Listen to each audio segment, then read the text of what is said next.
Hi everyone, welcome to another episode of Dashboard Fridays. I'm Adam from Squared Up, and today I'm joined by Vincent from our product team. Hey Vincent. Hey Adam, hi everyone. Thank you very much for joining us today. Vincent's come to talk to us today about a tool he's very familiar with, that he knows and loves inside out. We're talking today about AppDynamics. So Vincent, I'll get your dashboard up on screen. Why don't you walk us through what the plugin does and the out-of-box dashboards? Okay, sounds good. Yes. So essentially, what I've done here. So we've got AppDynamics running here internally.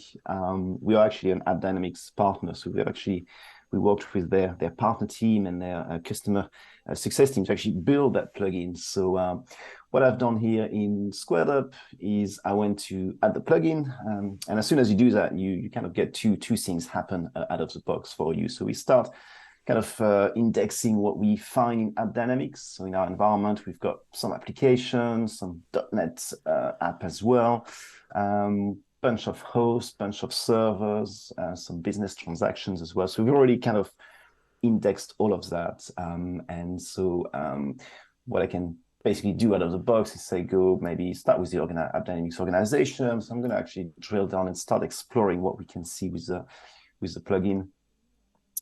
And what that shows me, if I was to scroll down a little bit, is how my applications, my .NET app are kind of connected together. I'm going to take a quick look at this one here. This is my little website that I use for demo, which is monitored by AppDynamics. And what I can do just by drilling down out of the box is kind of start looking at how this application is performing. So I haven't had to create anything here. It's kind of there, ready for me to go. So I can see the response time of the application, the request per minute, and then just some more information, really just showing me like how this application at a glance is really performing. But really, what I've had to do then is sort of create some of those dashboards. Here's those three dashboards actually that are more available out of the box with the plugin. So when you install the plugin, you'd get some, let's call them template dashboards if you want. So I have one for that application specifically. I'm going to give that a second until it's loading.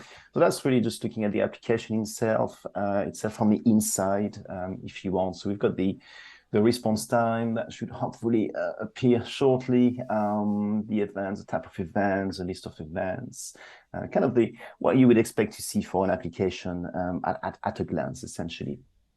Probably the response time is quite important, right? We've got a bit of a threshold on this one, so we want to make sure it doesn't go up above a certain level, typically. But yeah, that basically gives me at a glance how the application is performing. Now, I could, if I were, if you're installing the AppDynamics plugin, I guess you could kind of, use that dashboard, start editing the dashboard, maybe adding a few additional metrics for your AppDynamics application. I'm going to try and attempt to do that very, very quickly, just to give you a flavor. I'm actually scoping to the app for the time being, and basically what I get out of the box is basically a bunch of metrics from AppDynamics.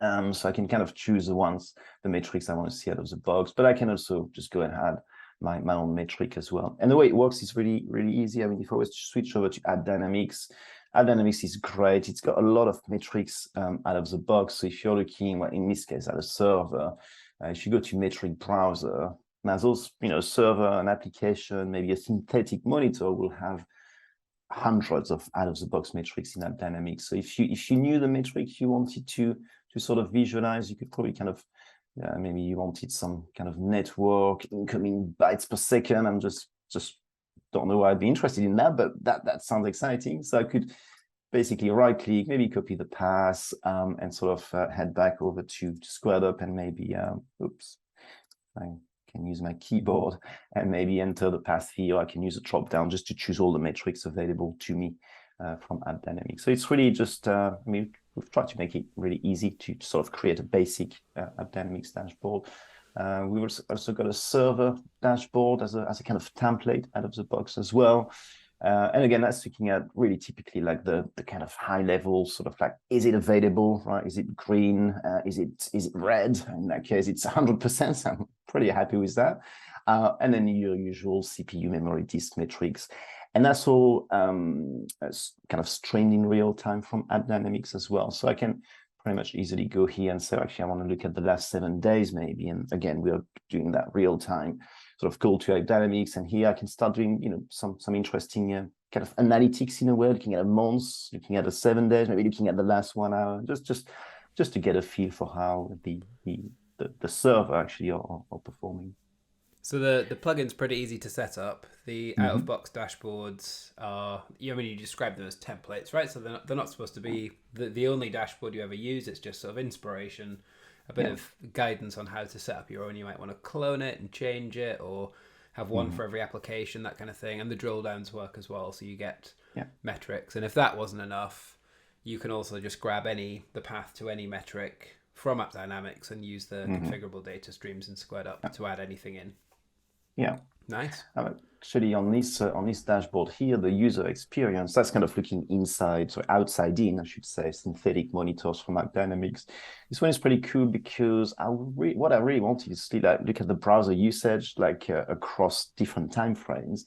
And AppDynamics have a metric for Chrome, one for Safari, one for Firefox. I couldn't quite find a way to actually have a metric that shows me all three. So I've actually had to do a bit of crafting here, but using the analytics engine of Squared Up. Basically, what I've done is created three tables. So one for page requests from Chrome, and that's basically looking at that specific AppDynamics metric, browser Chrome. I've done the same for Firefox, Safaris, and I've got an SQL query, it just puts it together. And then what it allowed me to do is see maybe over time, maybe if I look at the last 30 days, what kind of browser are my users using, or maybe the device that they might be using, Windows or Mac. And so I thought that was pretty cool, but also very useful because you can kind Yeah, of do nice. those kind of analysis as well.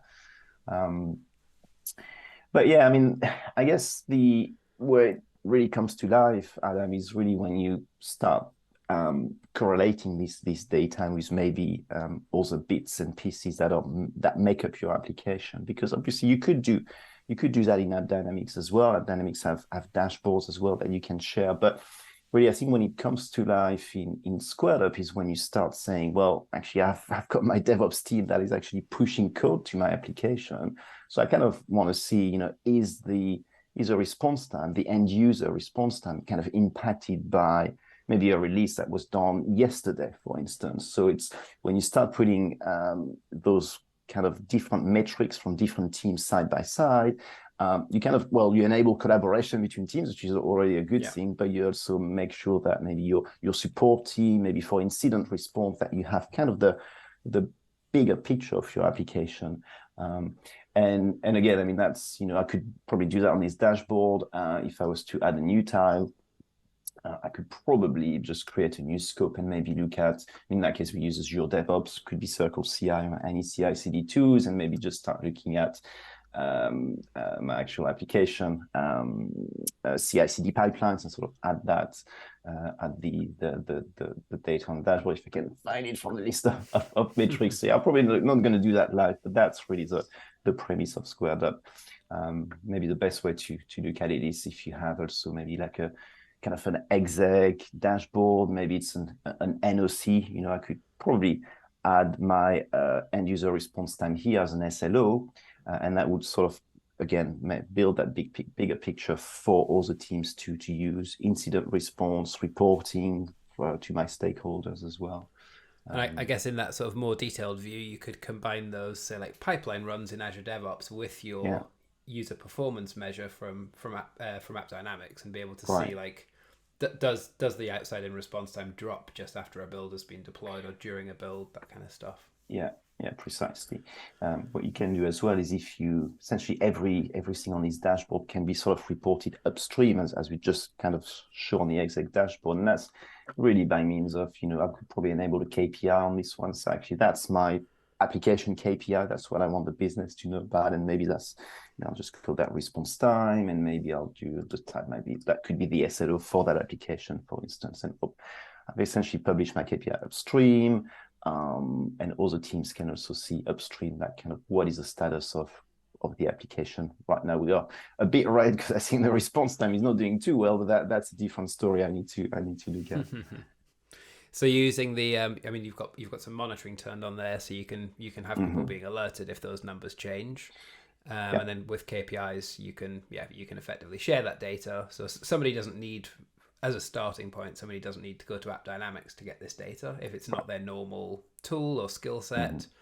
And through Yeah. KPIs, somebody doesn't even have to know that it came from AppDynamics to be able to Mm-hmm.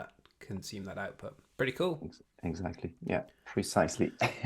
Yeah. Is there anything special to know about sort of adding the plugin? Is it just a username and password or an API token, something like that?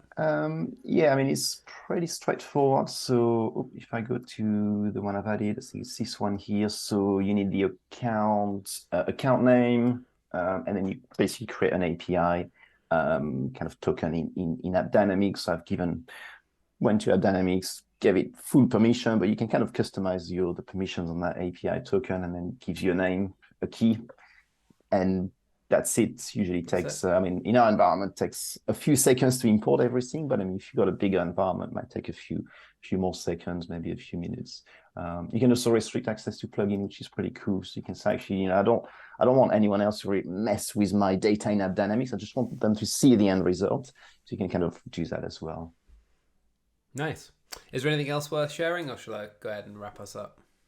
I think that's really the 360-degree overview, hopefully high level, but really I think the main point is, when you install the AppDynamics plugin, you'll get CISOs, you get the same out of the box experience that I've showed you today, and then from there on, it's just using the hopefully easy dashboard features of SquaredUp to just let you build a dashboard in a few minutes and start sharing it out, I guess.